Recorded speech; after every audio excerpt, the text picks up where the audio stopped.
Cette semaine, on s'attaque au gros morceau scientifique de l'étape. La goélette prend une semaine de pause où elle met les voiles de côté pour dériver quelques jours. Et tout ça pour la science. Dans la brume. Après avoir échantillonné sur des zones bien précises la semaine dernière, cette semaine c'est bien différent. On va suivre la même masse d'eau pendant 5 ou 6 jours où le bateau va se laisser dériver. On cherche à suivre nos microalgues et les traquer pendant plus d'une semaine. Un challenge de taille pour nos scientifiques. Tous les jours en fait c'est un autre scientifique qui monte en haut du mât, qui repère un peu la zone et c'est super en fait de savoir qu'on est capable de faire comme les images satellites en fait. Elle, c'est Flora, c'est la chef scientifique à bord du bateau. Et si elle est montée en haut du mât, c'était juste pour la photo. Le bateau surdimensionné. À pêcher là, c'est Michel. C'est le seul à bord spécialisé dans les aérosols, ces particules qui se trouvent à la fois dans l'air et à la surface de l'eau. Il collecte aussi des données en haut du mât.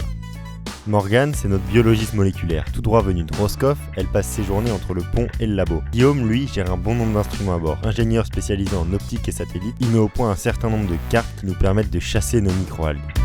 Et enfin, Connie, notre chimiste du bord, et Ricardo, notre scientifique argentin de la zone, qui est en quelque sorte notre guide local sur l'étape.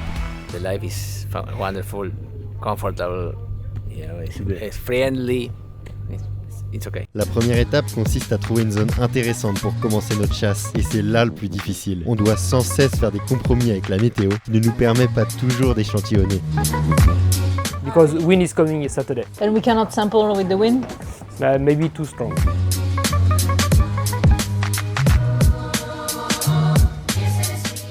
Une fois cette zone trouvée, on dépose dans l'eau des bouées munies d'un signal GPS, qui dériveront avec la masse d'eau.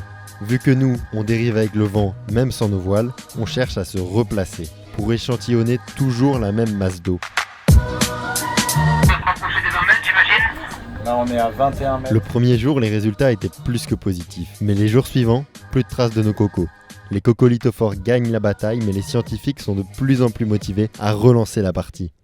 Moi je pense qu'il faut la faire, ça nous fera un contrôle négatif. Ce soir on fera un conseil de crise. Hier c'était pas trop mal et là aujourd'hui ça a un peu diminué. Est-ce qu'on est en train de voir la fin du bloom, ce qui serait super, ou est-ce qu'on est un peu juste sorti de la masse d'eau et du coup entre guillemets on est un peu à côté de la plaque quoi.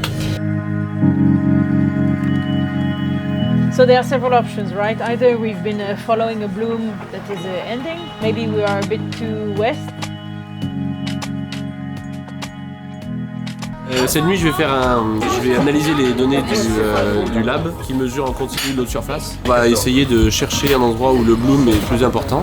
Et si on trouve un endroit intéressant, je vais réveiller Flora. Il est 2h30 du matin, mais on a pris la décision hier d'essayer d'aller un peu plus à l'est et de faire une sorte de prospection. Et c'est super parce qu'on trouve des concentrations assez élevées.